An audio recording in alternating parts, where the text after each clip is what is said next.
Hey everyone, welcome back to Wood Fire Smoke. Today we're going to do something really special. It's a little bit fresher than what we normally do. It's coming straight off the grill. It's going to be spicy, going to be crunchy, and it's going to be delicious. It's salmon tacos.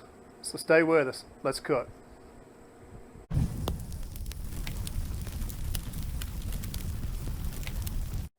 Okay, first thing is that we're going to start out with is a big, beautiful fillet of salmon. We're going to rinse. I just rinsed it off. Then I'm going to take a paper towel. We're going to dry it off real well. A whole fillet. Whoa, it's still a little bit wet back there. Man, it's like trying to hold on to a sneaky snake.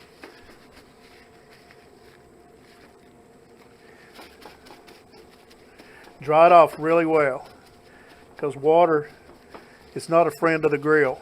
We want oil on it, not water. There's several steps to this salmon taco recipe, and this is one of those that we got to do the salmon first, then we'll do the kind of a slaw type part after that, and then we're going to do a dressing for it. That's not really a dressing. It's more of it's a sauce. Actually, it's a orange habanero sauce. But first thing we'll do with the salmon after you dried it off, let's go through. And I'm not wearing gloves today because we're working with salmon. I'm gonna raw dog this one. Go through with my hand and feel to see if I can feel any pin bones in there. Because no matter how good it was butchered, there can be some left in it. Now this feels pretty good right there. So now we're going to come back with. I know this looks like olive oil, but this is actually avocado oil. My daughter's turned me onto this couple years ago, and I've never looked back. It's I still do use olive oil, don't get me wrong. It's just this is a little bit cheaper, and I think it doesn't have a flavor profile to it. I mean, it's just kind of neutral, so I like that about it. Okay, we'll cover the whole fillet with salt.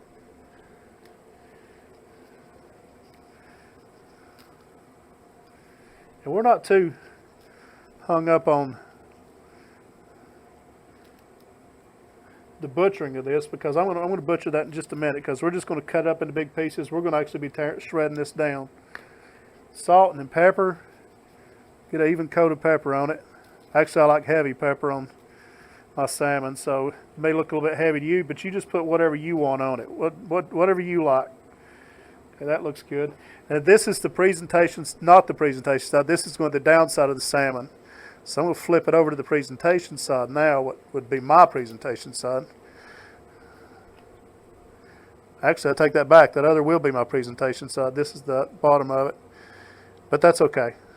We're going to grill, like I said, we're going to grill this, and then we're going to shred it all up. Okay. A little bit more avocado oil. Covered up really well. Remember, we're feeling for the pin bones the whole time we're doing this, because nobody wants a pin bone in their mouth.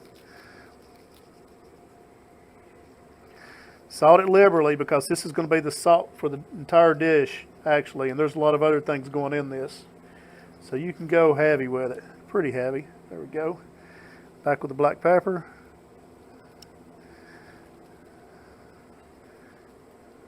Man, this is already smelling good, and I haven't even touched the charcoal yet. Now, this belly meat down here, this is a lot thinner than the rest of the fillet up here, the thicker portion. So we're going to cut this belly meat off. And we're just going to cook that. And it's going to cook really fast, so I'm going to cut it into smaller pieces so I can get it off the grill quicker and easier. There we go. I got a little container I'm putting all this stuff in over here. And then you can put in as big of slices as you want to handle on the grill. So you start getting down here, these are thicker, of course, so you want to keep these, let's keep this thin one all together here, because it's going to cook a lot faster. Keep that in mind when you're cutting these fillets up. There we go. I think we've got about like thickness.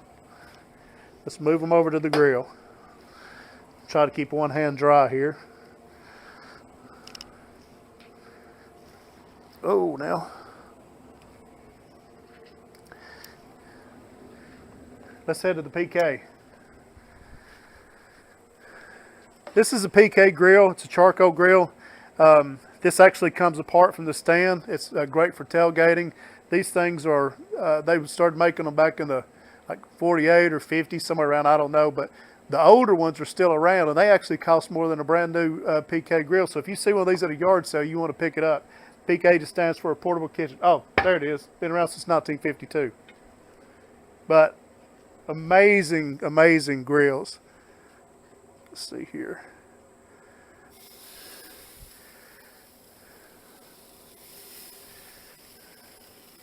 They win a lot of steak competitions with these things. I'm trying to put the thinner ones more to the outside of the cooler part of the grill so they don't burn.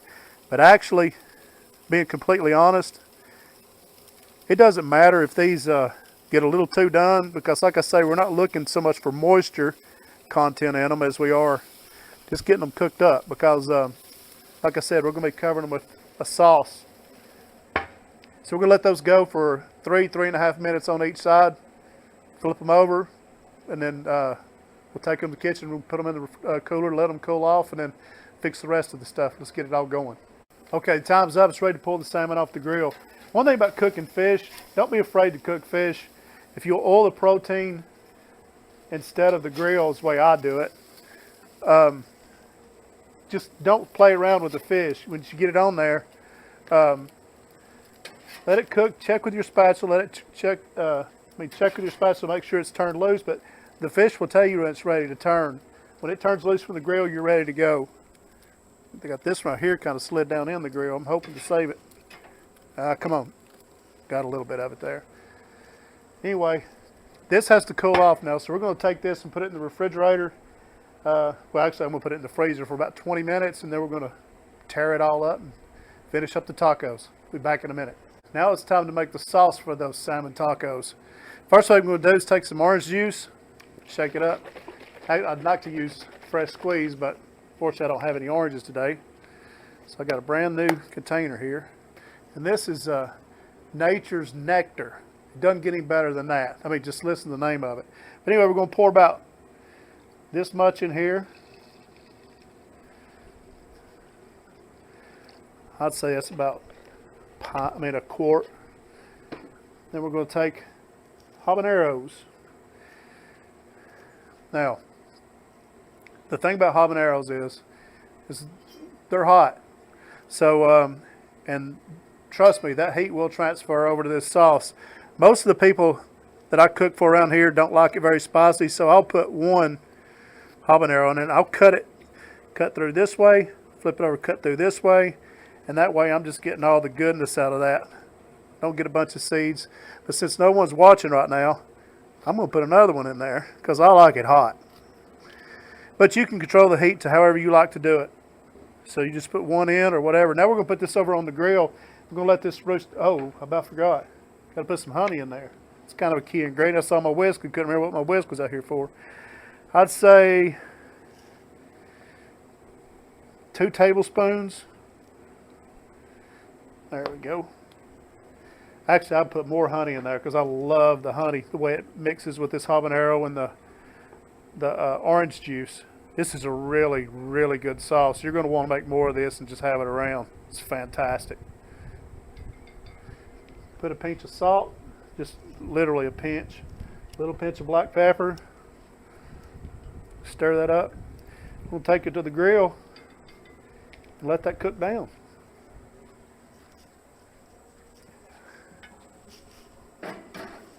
Now it's time to make, I guess you'd call it the filling. It's kind of a slaw, kind of a spicy slaw, but we're going to mix the salmon in with it, but not right now. That salmon's still got to cool off because we don't want to put the hot salmon in with the cold slaw, and then the slaw goes limp, and nobody likes it limp. So first thing we're going to do is take I'm guessing this is 1.5 cups of mayo.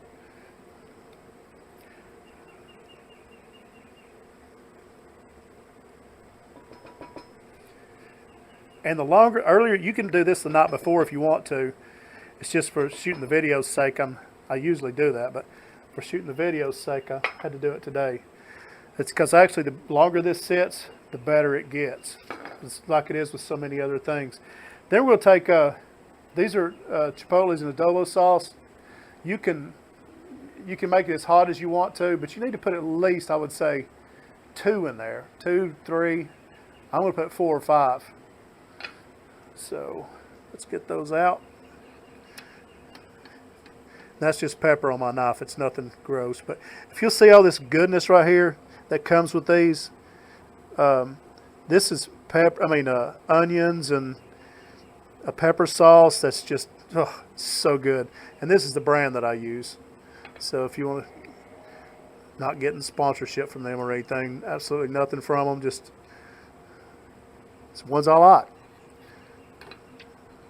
I found some that look like they got food coloring in them, and I like the more natural look of these. Here we go. There's 4 good ones. I better stop right there or I'm going to be in trouble. And you just want to cut those up really well. Now I've got them cut across. Now we're going to go back through and run the knife back through them again, just to make sure that we don't have any really large chunks in there. Like I said, I don't mind them, but some people may get a little upset with me. Just rake that up, put that goodness in there. Get all of that.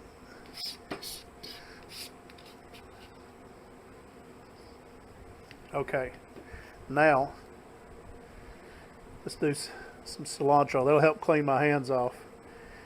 And I'm going to say a partial bunch, maybe this much. I may go back and use the whole thing. Fold those under. Get these in a manageable position. Just take the knife, run through them, just a rough chop.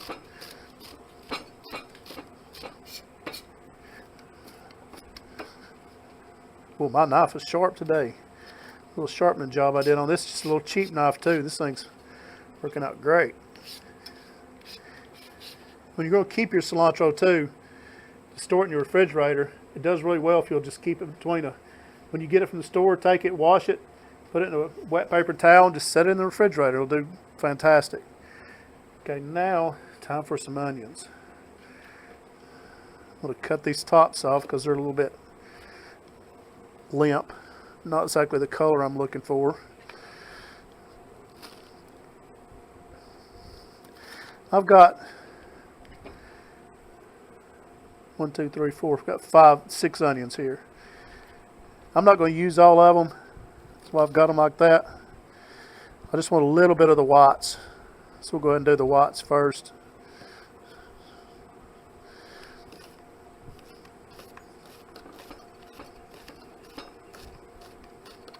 This cutboard management is a nightmare. I'm sure some of you are cringing out there, but working at a pretty small space here.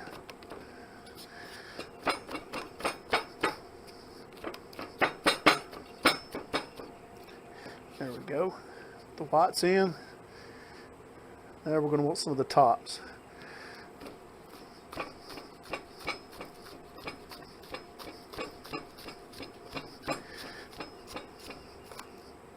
There we go. Actually, I like a lot of onion in it, so I'm going to put some more in there. A little bit more of these greens.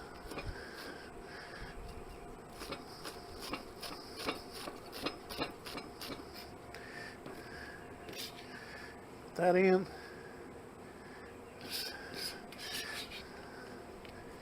A little bit of salt.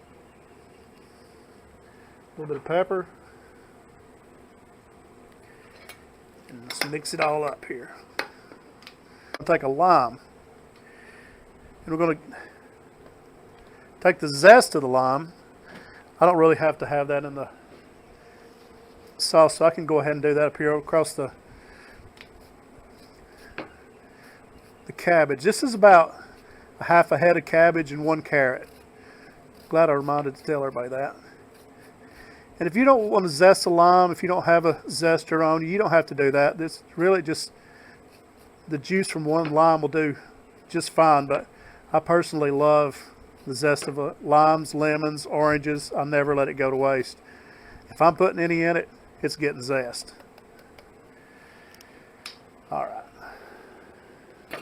Let's roll this up a little bit.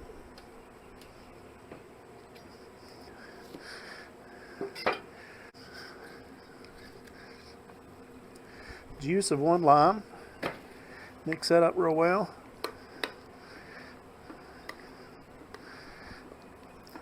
I'm going to tell you something. I'm going to grab another pepper here. I'm going to grab 2 more. As a matter of fact, that's not red enough for me. I want to see some heat in that.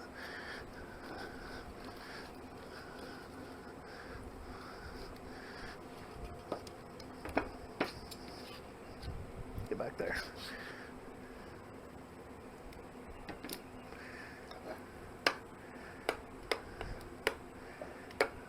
That's how I can pretty much tell the heat levels by the color.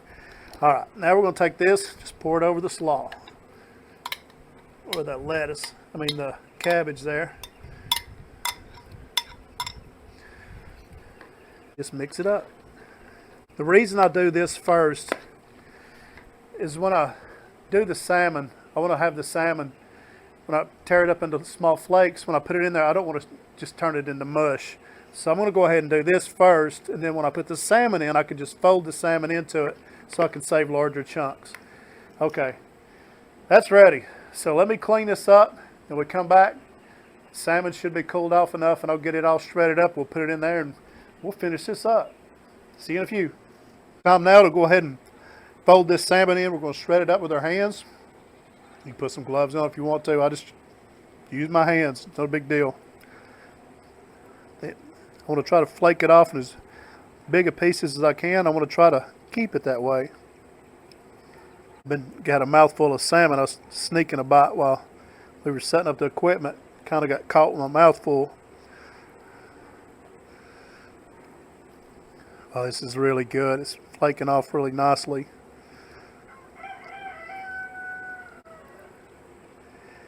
And after we get this done, we want to just gently fold this in.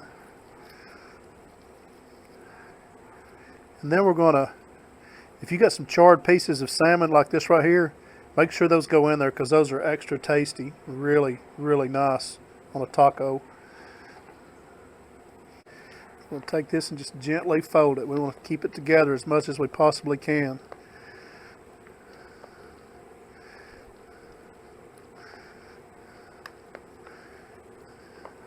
Go to the bottom and pull it up. Try to keep those big flakes of salmon together as much as we can. And it's not going to all stay together, of course. You've got to stir it up, but that's about as much as I'm going to do. That's really good. So we're going to take this, put this in the fridge, let this set. Like I said, the longer it sits in the refrigerator, the better it's going to get. But we've got a corn relish, salsa type thing, salad type thing, I guess you could say. I'm going to make up to put on top of this, and I'm going to put this in the refrigerator, be back, and we'll get started on that grilled corn. Hey everyone, we're back. Now it's time to make the corn salad. So we're going to grill this. You can use frozen corn if you want to in a pinch, but it's never going to be as good as if you could put it on the grill. So I've already oiled these up with some olive oil. Let's move to olive oil now, since this is going to be a salad relish type thing. So I like the flavor of the olive oil. So all we're going to do now is put a little bit of salt on them. A little pepper. This is fine grained pepper. It's not the best, but it'll be all right.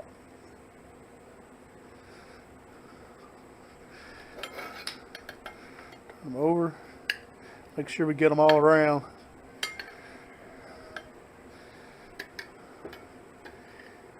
Give you a little tidbit on tongs too. There's silicone tongs that I bought because I thought they would be cool and they'd be a great thing to have. You can't pick anything up with them. If you want like eating your food off the floor, knock yourself out on those silicone tongs. They may be good for tossing a salad or something, but no, that's about it. For me anyway. Season high up. So you get the pepper on there evenly. Now let's move over to the PK. I'll let you know something. That orange sauce is still on the grill, so it may be foaming up. That's something I should have mentioned before. When you cook it on the stove, you got to keep an eye on it because it'll foam up and foam over and make a mess. But out here on the grill, it doesn't really matter because it's just going to roll down into the fire. But we'll see what it's doing. Yeah, here we go. See, it's foamed up a little bit there. That's okay. Actually, that's about done. We'll slide it over to the cool side of the grill.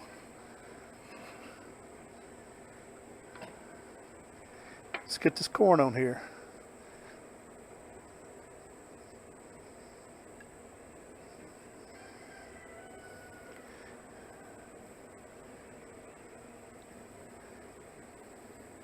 There's that sizzle.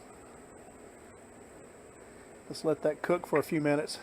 On the corn, one thing I need to mention, the way I grill my corn, you could do it, you know, however you used to doing it, whatever works for you, but I like to parboil my corn for about 2 to 3 minutes, then take it off, let it cool before I put it on the grill, because that makes it where it'll cook better on the grill, in my opinion, to where it doesn't overcook, because sometimes you can overchar the corn, and I like to just get a little bit of char on it and not get such that acrid flavor of burnt corn. So parboiling, that helps that. Just keep that in mind.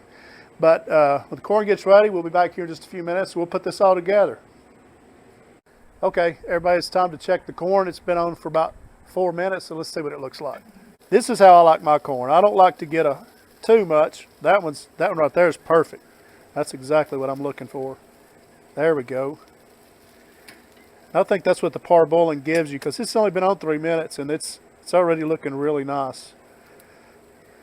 That one could use a little more time. Let's move these to the outside. That one to the inside, outside. There we go. Nice. Now this is going to be about 3 more minutes. We're going to pull this off and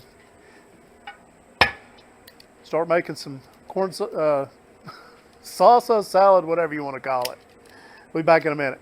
Okay, it's been about 2 or 3 minutes, and we're back here ready to take a look on the corn. It should be ready. Let's see what we got here. Yeah, that's looking really nice. When you start hearing popping, it's time to get that corn off there, because it's about to overcook. And I got a couple here that are popping. Well, that looks good. Smells amazing. I wish you could smell this. Now, we're going to have to take the corn off of these cobs, so to do that, obviously we've got to let it cool down. So I'm going to take this, put it in the refrigerator, let it chill for a little bit, bring back and finish up the salad. We'll see you in a few minutes. Okay, we're back, and I've decided to call this a corn relish. I'm not a chef, I don't know, just a backyard guy, so from now on out it's going to be a corn relish. But take your grilled corn. This is cooled off now. You don't want it really hot. It's still a little warm. That's why I got my gloves on. But we got to cook. Just go down. You just want to take the tops of the kernels off. You don't want to get down into that starchy part too much. Not like you would like when you're doing cream corn. Come back and wake off all the juice in it. Just be careful. Don't cut yourself. Make sure that you've got a flat angle, a flat bottom. See, this one doesn't have a flat bottom on it, so we're going to cut that off, so we can be safe working with it. Watch it slide out from under me. And I do it in a bowl, because if you've ever taken corn off the cob, it's a little messy. It wants to fly all over the place. So if you do it in the bowl that you're going to serve it in, everything's contained, everything's right there. Get that, sure. It helps contain the mess. Indoors, outdoor, wherever you're at, that's just working smarter, not harder. Making these salmon tacos reminds me of my summers with my grandmother. We'd go up to Alaska, and she and I would go out, and we would cut blocks of ice out of the lake, the frozen lake, and we'd build little igloos down on the river run where the salmon were running. And my grandmother was something special. Chairs are turning around now. She could snatch a 20-pound salmon out of that river with her foot. If I'm lying, I'm dying. But anyway, she taught me this. She had a little bit of Mexican blood in her too, so she liked her tacos, but she put kind of she would go with the salmon because that's what they had locally. So she taught me a lot. I still can't catch a salmon with my foot, but I hope to be able to do that someday before I die. Just for my grandmother. She was an Inuit Eskimo, so I got a lot of Inuit blood in me. But I surely miss those days up in Alaska, hanging out with the tribe. They'd eat that rotted seal. I'm not a big fan of that. I stuck with the salmon, where they'd bury it in the ground, let it ferment. I guess every culture's got its unique foods. I'm sticking with salmon. Okay, we're done with that. Diced up some cherry tomatoes that we've gotten right out of the garden, so these are going to be fresh. I think I got a little bit too much there. I'm going to put about, I'd say that's about a pint. Salt, a little pinch of pepper. You want to get a good balsamic vinegar. This one I've got here is not the best, but it'll work. Well, that's the olive oil. Put about a tablespoon. Just like everything else, the better the ingredients that you're working with, the better it's going to come out. Now we're going to put a little olive oil in it. This isn't avocado. We're going with olive oil this time because it is a relish, something we're eating fresh. So we're just going to drizzle a little bit of that over it and mix it up. Okay, we got one more thing we got to add to it, and that is some basil. You want to roll this basil up as much as you can because you want to make one pass through on basil. In fact, it'd be better if you just broke it apart. I can't believe I'm doing this with these cotton gloves on, but it'll work. There we go. Put that in. I'm going to tear these last pieces up and mix that up. And that is ready to go. And let's see if we get some sunlight on that. That is absolutely beautiful and tasty beyond description. Next thing we got to do is just warm up the taco shells, and we'll be ready to put some tacos together. We'll be back in just a minute. Okay, we're almost ready, done with the tacos, so now it's time to just warm up some tortilla shells on the grill. Don't have much fire left, but I think it'll be enough to toast these. Throw it on there. All we're going to do is warm them up. Hopefully get some grill marks on them. We'll see. Got little taco forms here, so we can make these look pretty.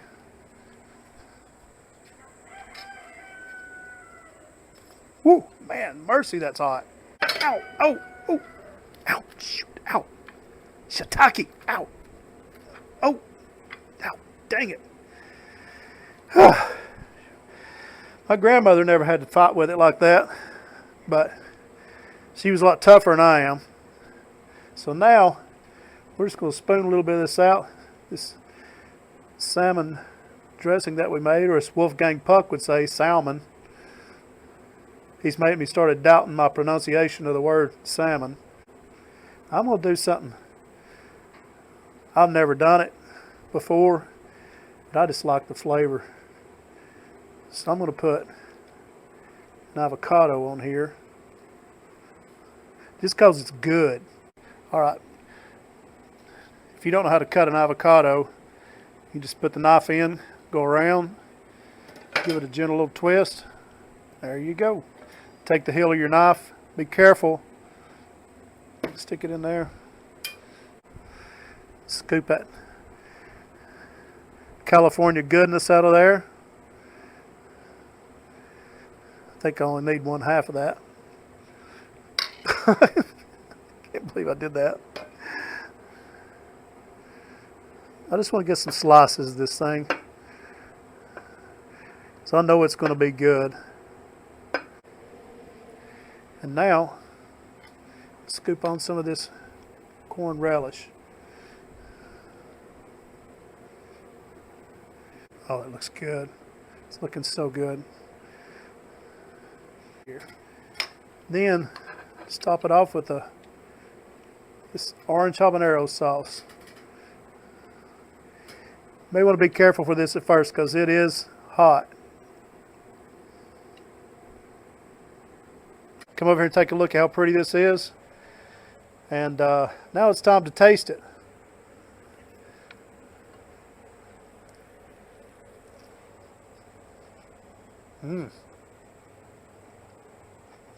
So fresh, just absolutely delicious.